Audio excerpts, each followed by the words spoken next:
एभलिया परिस्थितिर शिकार नहेब एभलिया वार्ता देकरी माँ तो उदाहरण सृष्टि करिसेंती। तेणु समय आसी याकू नेकरी राजनीति न करिया पई आमे मध्य जो जो पदक्षेप निया हेची से पदक्षेप रो अग्रगति बाबद रे मध्य आज आलोचना करिछु, समीक्षा करिछु। आहुरी कोन पदक्षेप निया जाई पारे से बाबद रे मध्य हमर आलोचना हेची। से क्रम रे मांकर मन रे जो भावना आमे देखिलु आपण मानकर गणमाध्यम माध्यम रे जोटा कहिले जे केवल जे तांकू झियो को ये बाबद रे बारंबार अपमानित करिथिबा एवं निर्यातना देथिबार प्रोफेसर नुहंती किंबा कार्यानुष्ठान न ग्रहण करी एक्ट ऑफ ओमिशन जे कले प्रिंसिपल नुहंती गुड़िए लोक तांकू ये समग्र प्रकरण रे 15 दिन पर्यंत भिन्न भिन्न भाव रे जातना देछंती, अपमानित करिसंती एवं कष्ट देछंती। ये यार सामग्रिक समष्टि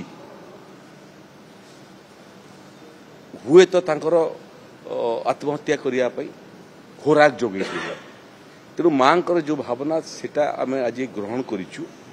ये दिगरे अन्य माने मध्य ये सामग्रिक प्रकरण रे गुटे मूल्यवान जीवन जीवा पछरे जो मानकर मध्य छोट बड़ भूमिका थिला ताकू मध्य तदंत परिसर भुक्त करिवा आवश्यकता को आमे अनुभव करूछु।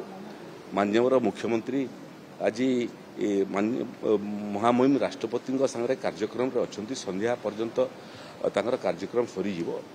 तेणु संध्यारे माननीय मुख्यमंत्री तांकर कार्यक्रम समाप्त होला पर थरे तांकर संगे वार्तालाप करिवो, कथबार्ता करिवो एवं तदंतर जो कार्पेट से कार्पेटा को आहुरी चौड़ा करिया पई आवश्यक पड़ले आमे पदक्षेप नेबू। एक मांकर जो भावना एवं आमर समस्तंकर भावना जे भलिया घटना आउ भविष्यत रे न हो, सबु छात्री सुरक्षित रहंतु, झियो सुरक्षित हो, से बाबद रे मध्य कोन कोन आनुषंगिक पदक्षेप निया जाई पारिबो से बाबद रे मध्य प्राथमिक आलोचना आमे करिछु। पुणी मुख्यमंत्री को संगे आउ गोटे राउंड आमे आलोचना करिवो। किंतु एइटा निश्चित जे जो माने प्रत्यक्ष किमा परोक्ष भाव रे गोटे मूल्यवान जीवन नेबारे भूमिका तैयारी कले केही बर्तिबे नहीं। न्याय हेबाटा जेतिकी जरूरी, न्याय होउची बोल कि लोके अनुभव करिबाटा मध्य सेतिकी जरूरी।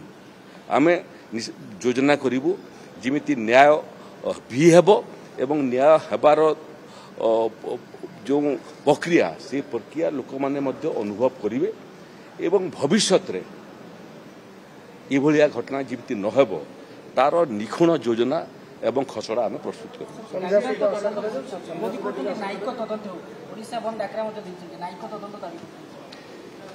देखंतु